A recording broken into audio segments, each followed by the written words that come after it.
Hello my dear students, ಹೇಗಿದ್ದೀರಾ ಎಲ್ಲರೂ? Welcome to Pallavi tutorials. ಮಕ್ಕಳು ಎಲ್ಲರೂ ಕೂಡ ಸೆಕೆಂಡ್ PUC ಆ್ಯನುವಲ್ ಎಕ್ಸಾಮ್ಸ್ಗಳಿಗೆ ರೆಡಿ ಆಗ್ತಾ ಇದ್ದೀರಿ. ಸೊ ಮಾರ್ಚ್ 1ರಿಂದ ಎಕ್ಸಾಮ್ಸ್ ಏನು ಸ್ಟಾರ್ಟ್ ಆಗ್ತಾ ಇದೆ. ಸೊ ಪ್ರಿಪೇರ್ ಆಗ್ತಾ ಇರುವಂಥ ಮಕ್ಕಳಿಗೆ ಆಲ್ ದ ಬೆಸ್ಟ್. ಚೆನ್ನಾಗಿ ಓದ್ಕೊಳ್ಳಿ, ಒಳ್ಳೆ ರೀತಿಯಲ್ಲಿ ಎಕ್ಸಾಮ್ ಬರೀರಿ, ಉತ್ತಮ ಅಂಕಗಳನ್ನು ಪಡೆದುಕೊಳ್ಳಿ. ಸೊ ರಾಜ್ಯಶಾಸ್ತ್ರಕ್ಕೆ ಸಂಬಂಧಪಟ್ಟಾಗೆ ಸದ್ಯಕ್ಕೆ ಬಹುಮುಖ್ಯ ಪ್ರಶ್ನೆಗಳು ಯಾವುದು ಅನ್ನೋದನ್ನು ಅಪ್ಲೋಡ್ ಮಾಡ್ತಾ ಇದ್ದೀನಿ. 10 ಅಂಕಕ್ಕೆ ಯಾವ ರೀತಿಯ ಪ್ರಶ್ನೆಗಳು ಎಕ್ಸಾಮಿಗೆ ಬರುತ್ತೆ, ಯಾವ್ಯಾವ ಪ್ರಶ್ನೆಗಳನ್ನ ನೀವು ಕವರ್ ಮಾಡ್ಕೊಳ್ಬೇಕು, ಕೊಡುವಂತಹ 4 ಪ್ರಶ್ನೆಗಳಲ್ಲಿ 2 ಪ್ರಶ್ನೆಗೆ ಉತ್ತರವನ್ನು ಬರೀಬೇಕು ಅಂತ ಹೇಳಿದರೆ ಯಾವ ಅಧ್ಯಾಯಗಳು ಇಂಪಾರ್ಟೆಂಟು, ಎಷ್ಟು ಪ್ರಶ್ನೆಗಳಿಗೆ ನೀವು ರೆಡಿ ಆಗಬೇಕು ಅನ್ನುವಂತಹ ಒಂದು ವಿಡಿಯೋನ ಅಪ್ಲೋಡ್ ಮಾಡಿದ್ದೀನಿ. ಸೊ ಒಂದೇ ವಿಡಿಯೋದಲ್ಲಿ 10 ಅಂಕಕ್ಕೆ ಸಂಬಂಧಪಟ್ಟಂತಹ ಮಾಹಿತಿಯನ್ನು ಕೊಡೋಕ್ಕಾಗಲ್ಲ ಅನ್ನೋ ಕಾರಣಕ್ಕೆ ಪಾರ್ಟ್ 1 ಪಾರ್ಟ್ 2 ಅಂತ 2 ವಿಡಿಯೋನ ಮಾಡಿ ಅಪ್ಲೋಡ್ ಮಾಡಿದ್ದೀನಿ. ಸೊ ಆ ವಿಡಿಯೋಸ್ಗಳನ್ನ ನೀವು ವಾಚ್ ಮಾಡ್ತಾ ಇದ್ದೀರಿ ಆಲ್ರೆಡಿ. ಇನ್ನೂ ಕೂಡ ಯಾರಾದರೂ ವಾಚ್ ಮಾಡಿಲ್ಲ ಅಂತ ಹೇಳಿದರೆ ವಾಚ್ ಮಾಡಿ. ಆ್ಯಂಡ್ ಅಫ್ಕೋರ್ಸ್ ಈ ವಿಡಿಯೋನ ನೋಡ್ತಾ ಇರೋರು ಏನಾದರೂ ಆ ವಿಡಿಯೋನೂ ವಾಚ್ ಮಾಡಿದ್ದೇ ಆಗಿದ್ದರೆ 5 ಅಂಕದ ಪ್ರಶ್ನೆ ಕೂಡ ನಾನು ಅಪ್ಲೋಡ್ ಮಾಡಿದ್ದೀನಿ. 5 ಅಂಕದ್ದು ಕೂಡ ಪಾರ್ಟ್ 1 ಪಾರ್ಟ್ 2 ಅಂತಲೇ ಆಗುತ್ತೆ. ಕಾರಣ 5 ಅಂಕದ ಪ್ರಶ್ನೆ ಉತ್ತರಗಳು ಯಾವುದು, ಅದಕ್ಕೆ ಉತ್ತರಗಳೇನು ಅಂತ ಹೇಳುವಾಗ ವಿಡಿಯೋ ಲೆಂತಿ ಆಗುತ್ತೆ. ಆ ಕಾರಣಕ್ಕಾಗಿ 5 ಅಂಕಕ್ಕೆ ಸಂಬಂಧಪಟ್ಟಾಗೆ ಕೂಡ 2 ವಿಡಿಯೋನ ಮಾಡಬೇಕಾಗುತ್ತೆ. ಒಂದು ವಿಡಿಯೋನ ಆಲ್ರೆಡಿ ಅಪ್ಲೋಡ್ ಮಾಡಿದ್ದೀನಿ, ಇನ್ನೊಂದು ವಿಡಿಯೋನ ಇವತ್ತು ಅಪ್ಲೋಡ್ ಮಾಡ್ತೀನಿ. ಒಂದು ವಿಚಾರ. ಇನ್ನೊಂದು 2 ಅಂಕಕ್ಕೂ ಕೂಡ ಬಹುಮುಖ್ಯ ಪ್ರಶ್ನೆಗಳು ಯಾವುದು, ಅದಕ್ಕೆ ಉತ್ತರಗಳೇನು ಅನ್ನೋದನ್ನು ಅಪ್ಲೋಡ್ ಮಾಡಿದ್ದೀನಿ. ಆ ವಿಡಿಯೋನ ವಾಚ್ ಮಾಡಿ. ಹಾಗಾದರೆ ಈ ವಿಡಿಯೋದಲ್ಲಿ ಯಾವ ಪ್ರಶ್ನೆ ಅಂತ ಹೇಳಿದರೆ, ಸೊ ನಿಮ್ಮ ರಾಜ್ಯಶಾಸ್ತ್ರದಲ್ಲಿ ಬಹು ಆಯ್ಕೆ ಪ್ರಶ್ನೆಗಳು, ಬಿಟ್ಟ ಸ್ಥಳ, ಹೊಂದಿಸಿ ಬರೀರಿ ಹೇಗೆ ಬಹುಮುಖ್ಯವಾಗಿರುತ್ತೋ ಅದೇ ರೀತಿಯಾಗಿ ಒಂದು ವಾಕ್ಯದಲ್ಲಿ ಉತ್ತರಿಸಿ, ಒಂದು ಪದ ಅಥವಾ ಒಂದು ವಾಕ್ಯದಲ್ಲಿ ಉತ್ತರಿಸಿ 1 ಅಂಕದ 5 ಪ್ರಶ್ನೆಗಳನ್ನ ಏನು ಕೇಳ್ತಾರೆ ಅದು ಕೂಡ ತುಂಬಾ ಮುಖ್ಯವಾಗಿರುತ್ತೆ. ಹಾಗಾಗಿ ಈ ವಿಡಿಯೋದಲ್ಲಿ 1 ಅಂಕಕ್ಕೆ ಕೇಳುವಂತಹ ಬಹುಮುಖ್ಯ ಪ್ರಶ್ನೆಗಳು ಆಲ್ಮೋಸ್ಟ್ ಈ ಪ್ರಶ್ನೆಯೆಲ್ಲ ಕವರ್ ಆಗುತ್ತೆ. ನೀವು ಪ್ರತಿಯೊಂದು ಪ್ರಶ್ನೆಗಳನ್ನು ಕರೆಕ್ಟಾಗಿ ನೋಡ್ಕೊಳ್ಬೇಕು. ವಿಡಿಯೋದ ಎಂಡ್ವರೆಗೂ ಕೊಡುವಂತಹ ಅಷ್ಟು ಪ್ರಶ್ನೆಗಳಿಗೂ ನೀವು ರೆಡಿ ಆಗಬೇಕು. ಒಂದು ಪದ ಅಥವಾ ಒಂದು ವಾಕ್ಯ ಆಗಿರೋದ್ರಿಂದ ಒಂದು ಕಡೆ ನೀವು ಬರೆದಿಟ್ಕೊಂಡ್ರೆ ನಿಮಗೆ ತುಂಬಾ ಹೆಲ್ಪ್ ಆಗುತ್ತೆ. ಓಕೆ, ಮೊದಲಿಗೆ 2024 ಅಂತ ಹೇಳಿದರೆ ನಿಮ್ಮ ಸೀನಿಯರ್ಸಿಗೆ ಏನು ಎಕ್ಸಾಮ್ ನಡೆದಿತ್ತು ಆ ಒಂದು ಎಕ್ಸಾಮಿನ ಕ್ವಶನ್ ಪೇಪರ್ ಇಲ್ಲಿದೆ. ಸೊ ಇದರಲ್ಲಿ ಇರುವಂತಹ 1 ಅಂಕದ ಬಹುಮುಖ್ಯ ಪ್ರಶ್ನೆಗಳು ಯಾವ್ದು ಕೊಟ್ಟಿದ್ರು, ಯಾವ ರೀತಿಯಾಗಿ ಕೊಟ್ಟಿದ್ದಾರೆ ಅನ್ನೋದನ್ನ ನೋಡಿಕೊಂಡು ನಂತರ ನಿಮಗೆ ಬೋರ್ಡ್ ಅವರು ರಿಲೀಸ್ ಮಾಡಿರುವಂತಹ ಮಾದರಿ ಪ್ರಶ್ನೆ ಪತ್ರಿಕೆಯಲ್ಲಿ 1 ಅಂಕದ ಪ್ರಶ್ನೆ ಯಾವುದಿದೆ ಅಂತ ನೋಡಿಕೊಂಡು ಅದಕ್ಕೆ ಉತ್ತರಗಳನ್ನ ನೋಡಿಕೊಂಡು ಅದ್ರ ಜೊತೆಗೆ ಇನ್ನೊಂದು ಎಕ್ಸ್ಟ್ರಾ 2 ಪೇಪರಿನ ಪ್ರಶ್ನೆಗಳನ್ನ ನೋಡಿಕೊಂಡು ಆ ನಂತರ ಫೈನಲ್ ಆಗಿ 1 ಅಂಕ ಇಷ್ಟು ನೋಡ್ಕೊಳ್ಬೇಕು ಅನ್ನುವಂತಹ ಒಂದು ಕನ್ಕ್ಲೂಷನ್ ಮಿಕ್ಸ್ ಸಿಗುತ್ತೆ. ಓಕೆನಾ? ಇಲ್ಲಿ ಇವಾಗ ಹೋದ ವರ್ಷ 5 ಪ್ರಶ್ನೆಯನ್ನು ಯಾವ ರೀತಿ ಕೇಳಿದ್ದಾರೆ, ಇದು ಯಾವ ಅಧ್ಯಾಯದಲ್ಲಿ ಬಂದಿದೆ ಅನ್ನೋದನ್ನು ಕರೆಕ್ಟಾಗಿ ನೋಡ್ಕೊಳ್ಳಿ.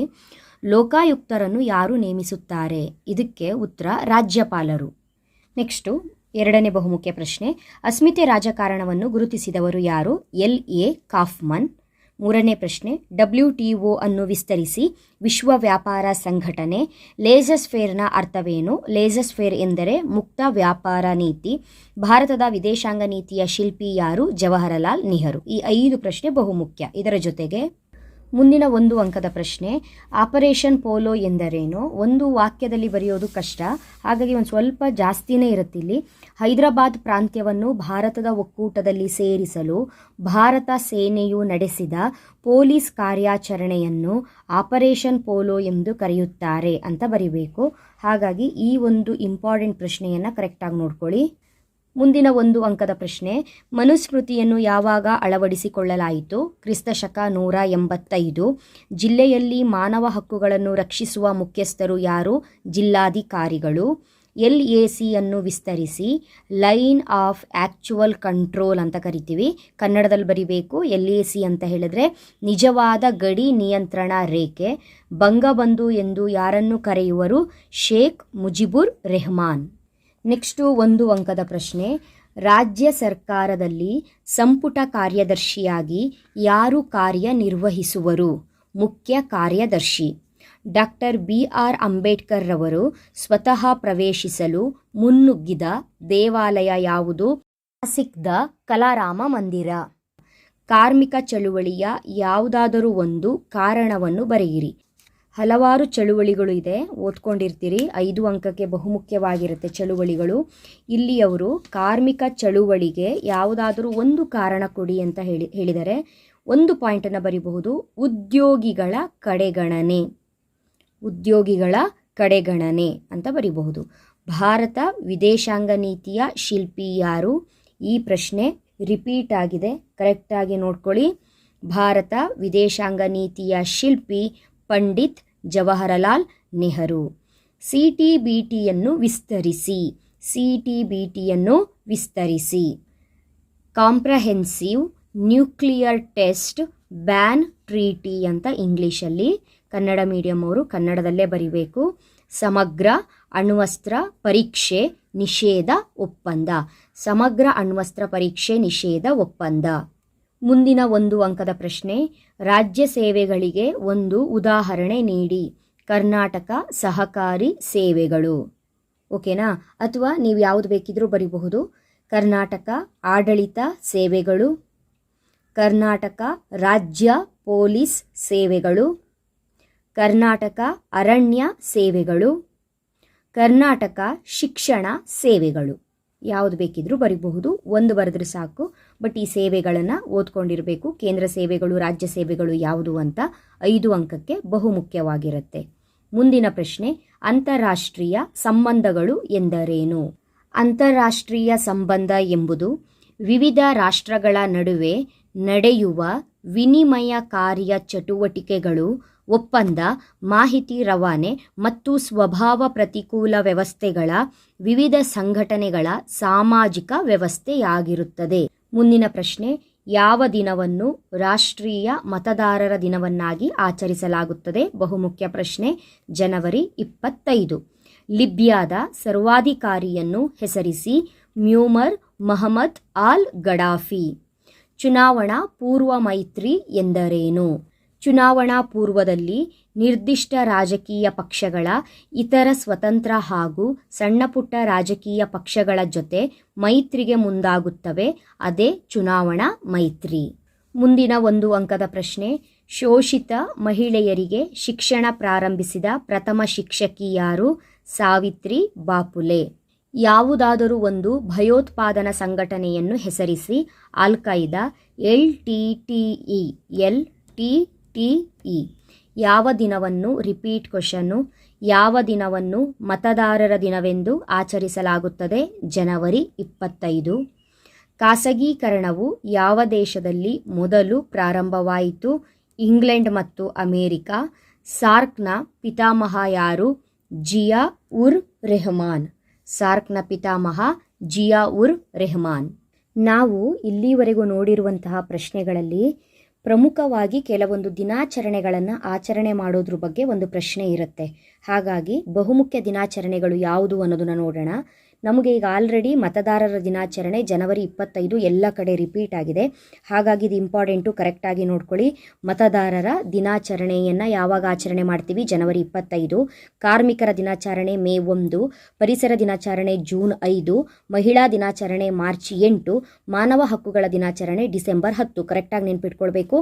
ಮತದಾರ ದಿನಾಚರಣೆ ಜನವರಿ 25, ಕಾರ್ಮಿಕರ ದಿನಾಚರಣೆ ಮೇ 1, ಪರಿಸರ ದಿನಾಚರಣೆ ಜೂನ್ 5, ಮಹಿಳಾ ದಿನಾಚರಣೆ ಮಾರ್ಚ್ 8, ಮಾನವ ಹಕ್ಕುಗಳ ದಿನಾಚರಣೆ December 10.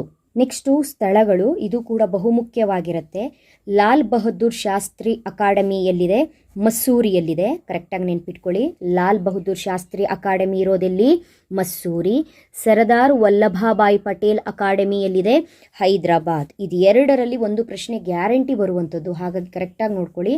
Lal Bahadur Shastri academy Mussoorie, Sardar Vallabhbhai Patel academy Hyderabad. ಅಂತಾರಾಷ್ಟ್ರೀಯ ನ್ಯಾಯಾಲಯ ಎಲ್ಲಿದೆ? ಹೇಗ್. ವಿಶ್ವಸಂಸ್ಥೆಯ ಪ್ರಧಾನ ಕಚೇರಿ ಎಲ್ಲಿದೆ? ನ್ಯೂಯಾರ್ಕ್. ಸಾಲು ಮರದ ತಿಮ್ಮಕ್ಕ ಯಾವ ಜಿಲ್ಲೆಯವರು? ರಾಮನಗರ ಜಿಲ್ಲೆ. ಓಕೆನಾ? ನೆಕ್ಸ್ಟು ಪ್ರಥಮ ವ್ಯಕ್ತಿಗಳು ಯಾರು ಎಂಬುದು ಕೂಡ ಬಹುಮುಖ್ಯವಾಗಿರುತ್ತೆ. ನಾನು ಇಲ್ಲಿವರೆಗೆ ಹೇಳಿದಂತಹ 1 ಅಂಕದ ಪ್ರಶ್ನೆಗಳಲ್ಲಿ ನಿಮಗೆ ಭಾರತದ ಪ್ರಪ್ರಥಮ ಮಹಿಳಾ ಶಿಕ್ಷಕಿ ಯಾರು ಅಂತ ಒಂದು ಪ್ರಶ್ನೆ ಬಂದಿತ್ತು. ಆನ್ಸರ್ ಸಾವಿತ್ರಿ ಬಾಪುಲೆ ಅಲ್ವಾ? ಅದೇ ರೀತಿಯಾಗಿ ಎಲ್ಲ ಪ್ರಥಮ ವ್ಯಕ್ತಿಗಳು ಯಾವುದು ಅಂತ ನೋಡ್ಕೊಳ್ಳಿ. ಭಾರತದ ಚುನಾವಣಾ ಆಯೋಗದ ಪ್ರಥಮ ಮುಖ್ಯ ಆಯುಕ್ತರು ಸುಕುಮಾರ್ ಸೇನ್. ಪ್ರಥಮ ಲೋಕಸಭಾ ಸ್ಪೀಕರ್ JV ಮಾವಳಂಕರ್. ನಾಸಿಕ್ ಕಲಾರಾಮ ದೇವಸ್ಥಾನವನ್ನು ಮೊದಲು ಪ್ರವೇಶಿಸಿದ ದಲಿತ ನಾಯಕ ಡಾಕ್ಟರ್ BR ಅಂಬೇಡ್ಕರ್. ಭಾರತದ ಪ್ರಪ್ರಥಮ ಕಾನೂನು ಸಚಿವ ಡಾಕ್ಟರ್ BR ಅಂಬೇಡ್ಕರ್. ನೋಡಿ, ಇದು ರಿಪೀಟ್ ಆಗಿದೆ. ನಾಸಿಕ್ ಕಲಾರಾಮ ದೇವಸ್ಥಾನವನ್ನು ಮೊದಲು ಪ್ರವೇಶ ಮಾಡಿದವರು, ವೆರಿ ಇಂಪಾರ್ಟೆಂಟು. ಪ್ರಪ್ರಥಮ ಕಾಂಗ್ರೆಸ್ಸೇತರ ಪ್ರಧಾನಮಂತ್ರಿ ಮೊರಾರ್ಜಿ ದೇಸಾಯಿ. ನೆಕ್ಸ್ಟು ಅಸ್ಮಿತೆ ರಾಜಕಾರಣವನ್ನು ಮೊದಲು ಗುರುತಿಸಿದವರು, ಇದು ಕೂಡ ತುಂಬ ಕಡೆ ರಿಪೀಟ್ ಆಗಿದೆ. ಮುಂದಿನ ಪ್ರಶ್ನೆ, ಅಸ್ಮಿತೆ ರಾಜಕಾರಣವನ್ನು ಮೊದಲು ಗುರುತಿಸಿದವರು, ಇದು ಕೂಡ ತುಂಬ ಕಡೆ ರಿಪೀಟ್ ಆಗಿದೆ, very important. LA Kaufman. Next ಮೂಲ ಪದಗಳು, ಯಾವ್ಯಾವ ಪದಗಳು ಯಾವ ಮೂಲ ಪದದಿಂದ ಬಂದಿದೆ ಅನ್ನೋದು ಬಹುಮುಖ್ಯವಾಗಿರುತ್ತೆ. ಈ 5 ಮೂಲ ಪದಗಳನ್ನ ಕರೆಕ್ಟಾಗಿ ನೋಡ್ಕೊಳ್ಳಿ. ಚುನಾವಣೆ ಎಂಬ ಪದವು ಎಲಿಗೆರೆ ಎಂಬ ಪದದಿಂದ ಬಂದಿದೆ. ಆಡಳಿತ ಆ್ಯಡ್ ಮತ್ತು ಮಿನಿಸ್ಟ್ರೇರ್ ಎಂಬ ಪದದಿಂದ ಬಂದಿದೆ. ಭ್ರಷ್ಟಾಚಾರದ ಮೂಲ ಪದ ರಂಪಿಯರ್. ಭಯೋತ್ಪಾದಕತೆಯ ಮೂಲ ಪದ ಟೆರರೆ. ಕೊಯಿಲಿಷನ್ನ ಮೂಲ ಪದ ಕೊಯಿಲಿಶಿಯೋ. ನೆಕ್ಸ್ಟು ಯಾವ ಒಪ್ಪಂದಗಳು ಯಾರ್ಯಾರ ನಡುವೆ ಆಯಿತು ಅನ್ನೋದು ವೆರಿ ಇಂಪಾರ್ಟೆಂಟು. ಈ 4 ಒಪ್ಪಂದಗಳನ್ನು ಕರೆಕ್ಟಾಗಿ ನೋಡ್ಕೊಳ್ಳಿ. 4 ಅಲ್ಲ 5 ಒಪ್ಪಂದಗಳಿದೆ.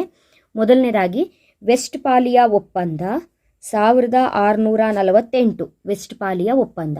ಎರಡನೇದು ಪೂನಾ ಒಪ್ಪಂದ 1932.